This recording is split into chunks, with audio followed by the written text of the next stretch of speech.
Bismillahirrahmanirrahim. Alhamdulillahi rabbil alamin. Wa bihi nasta'inu ala umuri dunya waddin. Wassalatu wassalamu ala asrafil anbiya'i wal mursalin. Sayyidina wa maulana Muhammadin wa ala alihi wa ashabil mujahidin at-tahirin, amma ba'd. Qala rabbi ishrah li sadri wa yassir li amri wahlul 'uqdatam min lisani yafqahu qawli. Amma ba'd. Hadratil kiram, para ulama, wabil khusus Bapak Imam Musalla At-Taqwa Kota Piring, Tanjung Pinang, yang kami hormati Ketua DKM Masjid At-Taqwa, Bapak RT, Bapak RW, segenap para pengurus, ibu-ibu, majelis taklim, adik-adik, tokoh-tokoh masyarakat yang berbahagia. Dalam kesempatan di malam yang penuh dengan kebahagiaan ini, marilah kita selaku hamba Allah Subhanahu wa taala tak merasa bosan dan tak henti-hentinya untuk selalu bersyukur kehadirat Allah Subhanahu wa taala atas segala rahmatnya, atas segala taufiknya, hidayahnya, beserta kesehatan yang telah diberikan kepada kita, sehingga kita semua ini bisa melaksanakan amal kewajiban, yakni melaksanakan salat tarawih berjamaah, dan insyaallah akan dilanjutkan kembali dengan salat tarawih. Mudah-mudahan oleh Allah Subhanahu wa taala kita ini oleh Allah dijanjikan sebagai bukti bahwasanya kita ini ingin menjadi orang yang baik, ingin menjadi orang yang selamat di dunia dan di akhirat, serta ingin menjadi orang-orang yang bertakwa kepada Allah Subhanahu wa taala. Salatullah wa salamuhu, semoga dan mudah-mudahan tetap tercurah limpahkan kepada Nabi Agung, Nabi besar Muhammad sallallahu alaihi wasallam, yang telah membedakan antara yang hak dan yang batil, antara yang halal dan yang haram, antara yang baik dan yang jelek. Itu semua adalah berkah daripada perjuangan Rasulullah sallallahu alaihi wasallam. Maka demikian, wajarlah kita sebagai umatnya, wajarlah kita kalau seandainya setiap saat selalu mengumandangkan kata-kata salawat kepada Rasulullah dengan kata-kata Allahumma salli ala Sayyidina Muhammad. Bapak-bapak, ibu-ibu, tuan-tuan, puan-puan, cici, dan lain sebagainya, secara singkat saja, karena insya Allah waktunya terbatas, Pak ya, akan dilanjutkan dengan salawat tarawih. Maka demikian, kami cuma ingin menyampaikan, yakni pengaruh daripada sakit hati. Sakit hati. Yang mana katanya Allah Subhanahu wa taala di Al-Qur'an dijelaskan bahwasanya setiap manusia ini, hamba-hamba Allah di sana akan mempunyai penyakit sesuai dengan firman-Nya, fi qulubihim maradun fazadahumullahu marada. Fi qulubihim, di dalam hati-hati mereka, di dalam hati-hati mereka yang tidak mau beriman kepada Allah Subhanahu wa taala, yang tidak mau mengisahkan kepada Allah Subhanahu wa taala, fi qulubihim, di hati-hati mereka maradun, ada penyakit, Apa penyakitnya? Yaitu sakun wa nifakun wa hasadun, yakni penyakit yang ada di dalam hati mereka-mereka. Walaupun jasmaninya sehat, kuat dan sebagainya, tetapi hati-hati mereka ada yang namanya penyakit, yakni penyakit kemunafikan. Ini adalah yang pertama. Yang kedua, penyakit yang ada di dalam dirinya manusia ialah hasad, mempunyai rasa dengki, mempunyai rasa iri, dan ingin menjatuhkan kepada sesamanya, ingin menjatuhkan kepada tetangganya, ingin menjatuhkan kepada orang-orang yang kita cinta, orang-orang yang kita kenal. Kenapa? Karena di dalam hatinya ada penyakit, yakni penyakit kemunafikan dan penyakit iri hati. Setelah mereka mempunyai rasa iri hati kepada tetangganya mempunyai kekayaan, iri, ingin sesama dengan mereka, tapi mereka tidak mampu. Kalau sudah tidak mampu, maka di sana akan ada niatan untuk menjatuhkan dan untuk merusak kepada kenikmatan-kenikmatan yang telah dimiliki tetangga. Sehingga katanya Allah Subhanahu wa taala, fazadahumullahu marada. Kemudian Allah menambahkan penyakit kemunafikan tadi. Allah menambahkan lagi kehasutan. Allah akan menambahkan lagi rasa iri hati, sehingga setiap kenikmatan-kenikmatan yang diperoleh dari para tetangganya, dia tambah sakit hati. Ya Bu, sakit hati ini memang bahaya Bu. Ya Bu, ada tetangganya sedikit molek, ada tetangganya sedikit cantik, seumpamanya iri. Yang mana kecantikannya mereka alami, kemudian karena keirian, karena hasud, benci kepada mereka, sehingga timbul rasa curiga. Oh, jangan-jangan dia operasi plastik. Oh, jangan-jangan dia karena membeli sabun glowing dan lain sebagainya ya.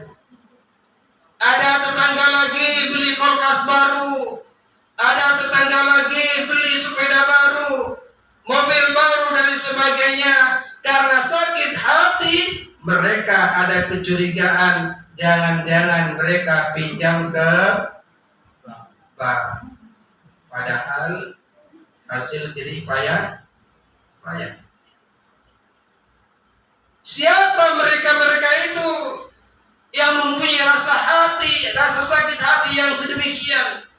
Mereka katanya Allah Subhanahu wa taala di ayat di depannya, innal ladzina kafaru, sesungguhnya mereka yang ingkar, yang kufur kepada Allah Subhanahu wa taala, innal ladzina kafaru sawa'un alaihim a'anzartahum am lam tunzirhum la yu'minun. Walaupun mereka dikasih peringatan, walaupun mereka dikasih nasihat, dikasih ujangan ini dan sebagainya, mereka tidak akan mau menerima kepada nasihat yang baik. Karena apa? Karena di dalam hatinya bergejolak hati kehasutan, hati kemunafikan. Ada tetangganya sumpahnya dia rajin ke musala, ada tetangganya rajin bersedekah, ada tetangganya kuat untuk melaksanakan ibadah umroh, haji dan sebagainya. Mereka karena kemunafikannya dia pura-pura pergi ke masjid. Apa tujuannya? Ingin menyaingi. Oh, mereka pergi ke masjid, saya juga bisa pergi ke masjid katanya. Oh, mereka bisa melaksanakan ini, saya juga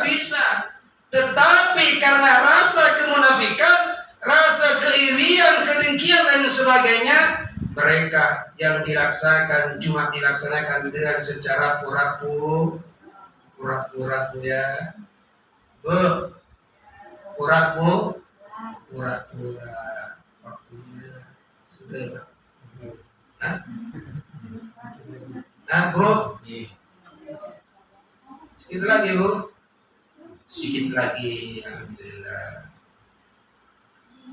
Sekarang kalau kita sudah mengetahui di dalam hati kita, dalam jiwa kita ada penyakit hasut, iri hati, dengki dan sebagainya, apa obatnya Bu? Bu, apa obatnya Bu? Istighfar. Dengan istighfar adalah membaca Al-Quran. Katanya Allah Subhanahu wa taala, wa nunazzilu minal Qur'an ma huwa shifaa'un wa rahmatul lil mu'minin.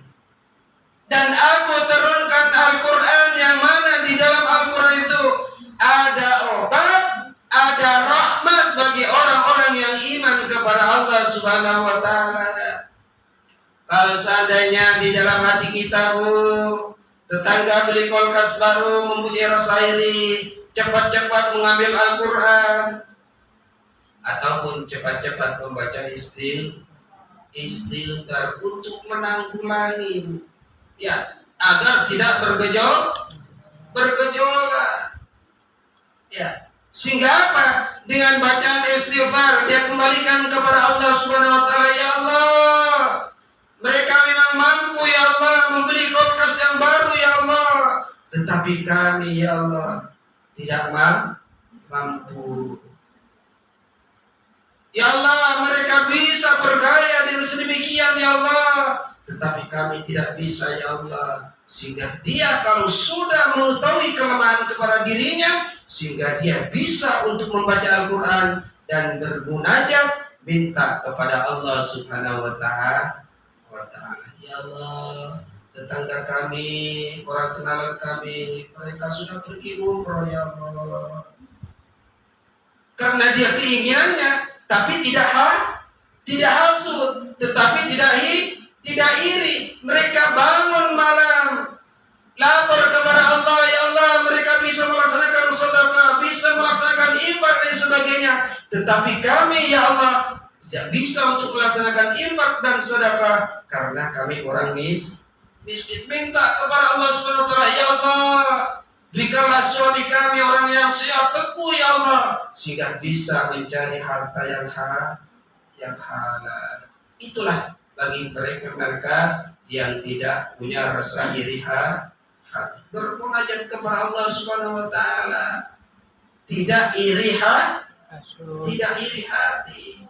Tetapi insya Allah di sini Bu, puan-puan, bapak-bapak, di sini orang-orang baik-baik semua. Amin Allahumma amin. Insya Allah di sini ahli baca istighfar, ahli membaca surah Al-Qur'annya Pak. Insya Allah Bu. Alhamdulillah. Kalau maghrib baca Al-Quran Bu. Alhamdulillah. Berapa juz Bu? 3 juz ya. 3 juz. Katanya rajin baca Al-Quran. Iya Dik. Kalau adiknya 3 juz ya. Yang pertama juz apel. Ya Bu. Yang pertama juz apel Bu ya. Yang kedua juz mangga, ya Allah, pinternya dia. Ya. Iya. Tetapi insyaallah Bu, karena kita kecintaan pada Allah Subhanahu wa taala, yang penting membaca Al-Quran. Katanya Allah Subhanahu wa taala, bacalah Al-Quran sebisamu. Bukan Allah memaksa kepada kita tiap hari harus dapat 1 juz, tidak. Tiap hari harus mendapatkan 1 surat, tidak. Tetapi katanya Allah Subhanahu wa taala, faqra'u ma tayassara minal Qur'an. Bacalah apa yang menurut dibaca daripada Al-Quran. Tidak sempat baca satu juz, Bu. Ada yang namanya surat Yasin, baca Yasin, Bu. Apalagi malam Jumat. Tak bisa untuk baca surat Yasin. Ada surat-surat pendek, baca kulhu, Bu. Kulhu ini kalau kita baca 3 kali, Bu. Ya, tetapi dalam satu majelis, dalam satu kali dudukan, Bu, dibaca 3 kali atau sampai dibaca 7 kali, pahalanya sama dengan mengkhatamkan Al-Quran. Jadi jangan remehkan, Bu. Tidak hafal baca kulhu semuanya, baca bismillahnya. Ya, bismillah saja Anda hafal kan? Bismillah. Ya, Bismillahirrahmanirrahim. Katanya adalah mujarrabat, Bu. Kalau kita bisa membaca bismillah tiap malamnya, Bu. Ya, 113 kali. Bismillah saja, Bu. Bagi orang-orang yang tidak bisa baca Al-Quran, bagi orang-orang yang tak hafal membaca surat Yasin, baca bismillah tiap malam 113 kali. Ini fadilahnya sangat besar. Kalau seandainya ditulis di dalam piring dengan pena, ditulis dalam piring, kemudian diisi air, diminum, maka airnya itu akan menjadikan penyejuk dan insya Allah menjadi obat. Ya, Bu, itu saja, Bu, ya. Masih kita melaksanakan sholat tarawih. Udah, Pak, ya? Bu? Alhamdulillah. Nah, ini yang bisa kami sampaikan, sebetulnya masih banyak, Bu, ya. Sakit hati masih banyak, tapi karena waktu cukup sekian saja dari kami, kurang dan lebihnya mohon maaf yang sebesar-besarnya. Ihdinas siratal mustaqim. Wabillahi taufiq wal hidayah. Wassalamualaikum warahmatullahi wabarakatuh.